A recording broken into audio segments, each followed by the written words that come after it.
Hello दोस्तों, नमस्कार। मैं सतीश कुमार पहलवान गुरुदीन ग्रुप ऑफ कॉलेज के यूट्यूब चैनल पर आप सभी का स्वागत करता हूं।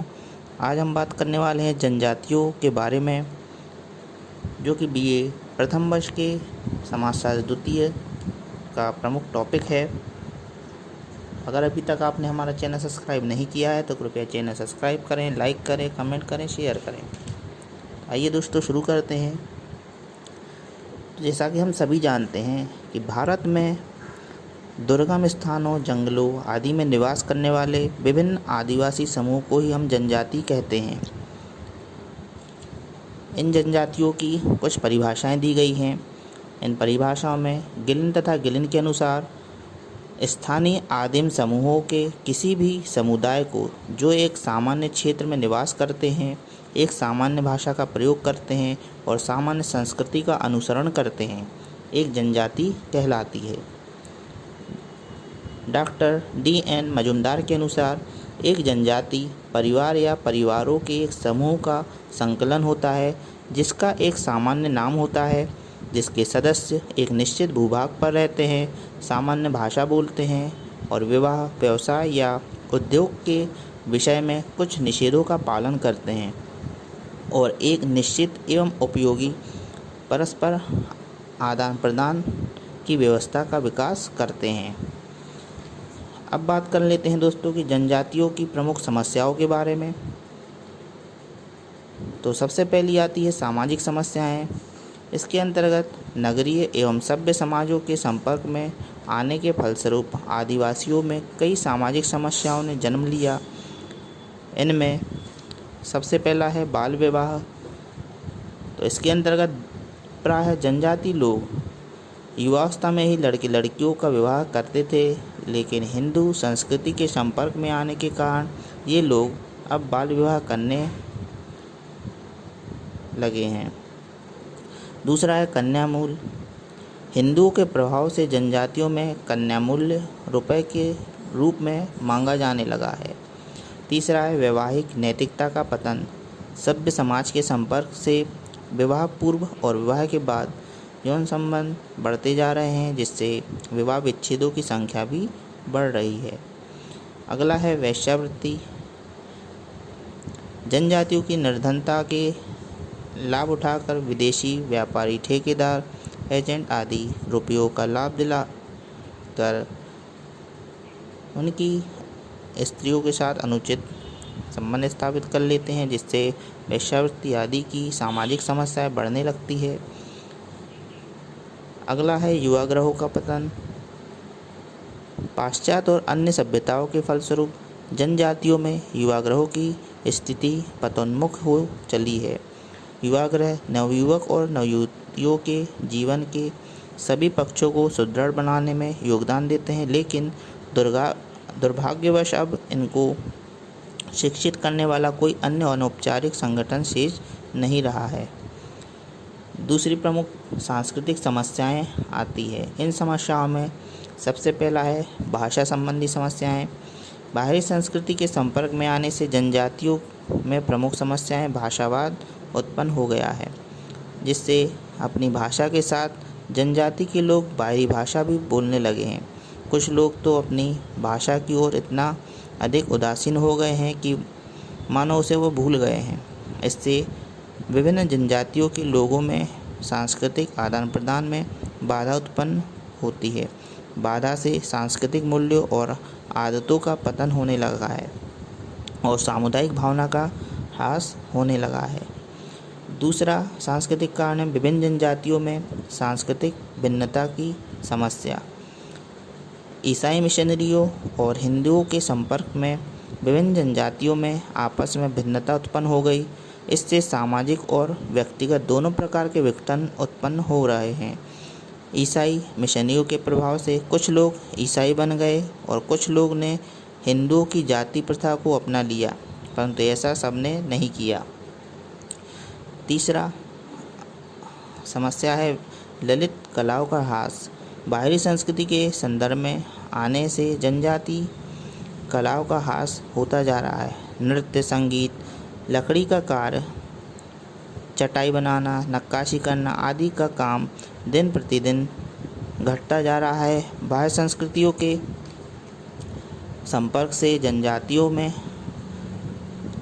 मन से इन ललित कलाओं के प्रति उदासीनता और अनादर बढ़ता जा रहा है।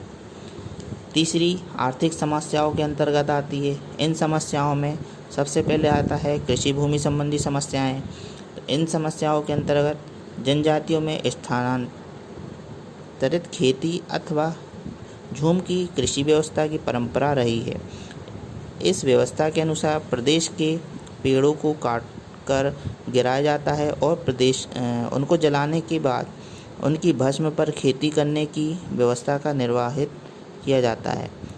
वह व्यवस्था बदलते युग में अमान्य होती जा रही है। भूमि के मालिकों में महाजनों का दबदबा बढ़ता जा रहा है। इस तरह बेचारे जनजातीय समाज के सदस्य पराश्रित होते चले जा रहे हैं।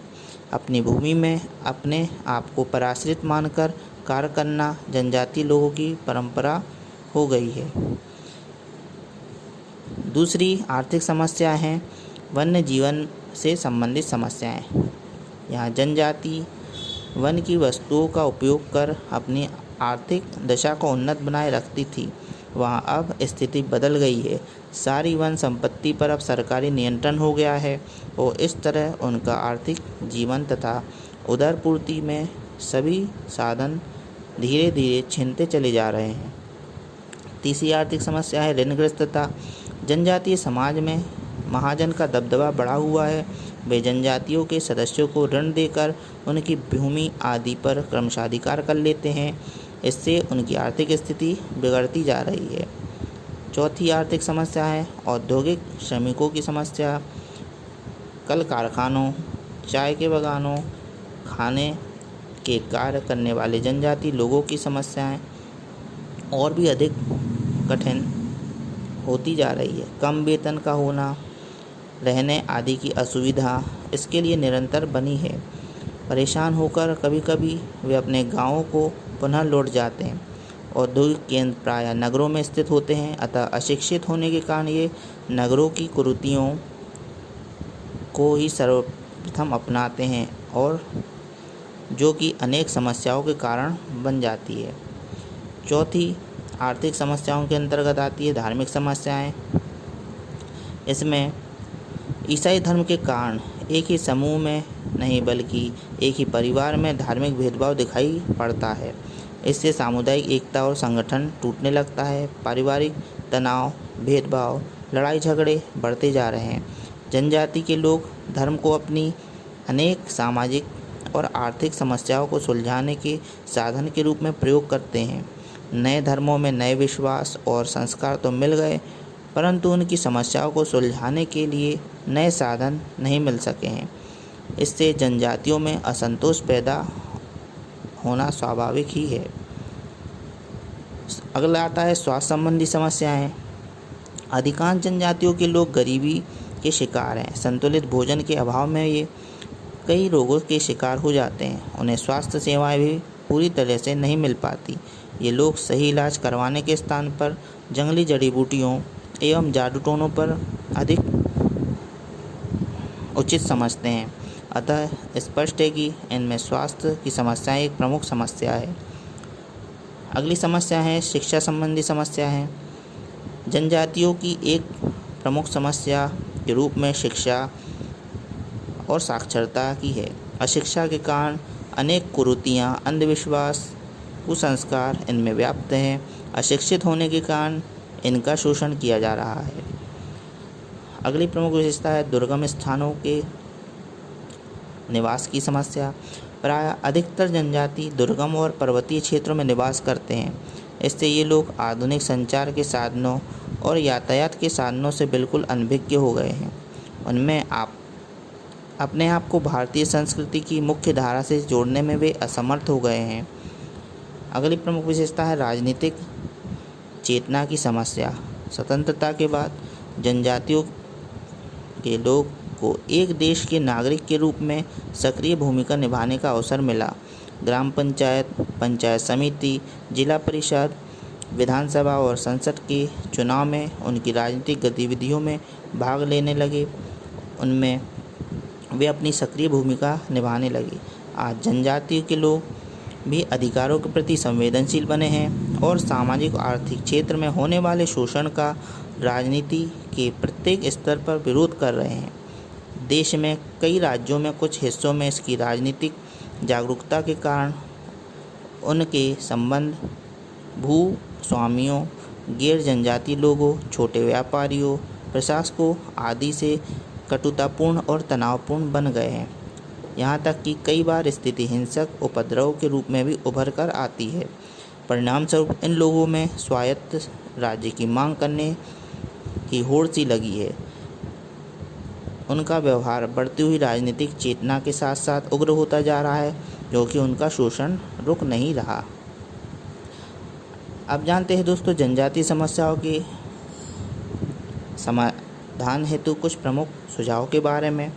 इसके अंतर्गत पहला सुझाव है, इसकी सामाजिक समस्याओं के समाधान के लिए आर्थिक स्तर ऊंचा उठाया जाए। बाल विवाहों पर रोक लगाने के साथ साथ स्क्रू प्रथा के विरुद्ध जनमत तैयार किया जाए। वेश्यावृत्ति पर रोक लगाई जाए व कन्या मूल्य पर कानूनन रोक लगाकर जनमत तैयार किया जाए। युवागृहों का पुनरुत्थान किया जाए।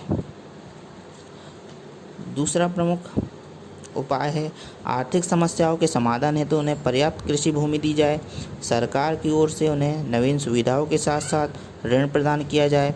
कानून द्वारा इनका आर्थिक शोषण रोका जाए। इसके उत्थान हेतु उचित शिक्षा और प्रशिक्षण की व्यवस्था की जाए, जिससे उनका स्तर ऊंचा होगा। साथ ही साथ वेश्यावृत्ति पर भी रोक लगेगी। तीसरा उपाय है, स्वास्थ्य संबंधी समाधान भी इनके लिए आवश्यक हैं। इनके लिए पर्याप्त चिकित्सा सुविधाओं की उपलब्धता कराई जानी चाहिए। विभिन्न प्रकार के पौष्टिक आहार और विटामिन का वितरण किया जाना चाहिए। चौथा उपाय है, शिक्षा के क्षेत्र में सर्वाधिक विकास किया जाए। शिक्षा से इनका स्तर ऊंचा होगा तथा उन्हें सभी स्तरों पर मुफ्त में शिक्षा प्रदान की जानी चाहिए। अगला उपाय, शिक्षा उनकी भाषा के माध्यम से ही दी जानी चाहिए। शिक्षा के साथ साथ दस्तकारी या अन्य पेशों संबंधी प्रशिक्षण भी दिया जाना चाहिए, जिससे वे अपने आप को और अधिक विकसित कर सकें। अगला उपाय है, राजनीतिक जागृति पैदा करना। उनमें राजनीतिक के प्रति जागृति पैदा की जाए ताकि वे अपने नियमों को भलीभांति जान सकें। अगला है, यातायात व संचार साधनों का जनजातीय क्षेत्रों में विकास करना। तो दोस्तों देखा आपने जनजातीय लोगों की प्रमुख समस्याओं और उनके समाधान के बारे में, साथ ही साथ जनजातियों का अर्थ और परिभाषाओं के बारे में। दोस्तों आपको वीडियो कैसा लगा कमेंट में अवश्य बताएं। अगले वीडियो के साथ मैं पुनः आपके समक्ष उपस्थित होऊंगा। तब तक के लिए नमस्कार, धन्यवाद।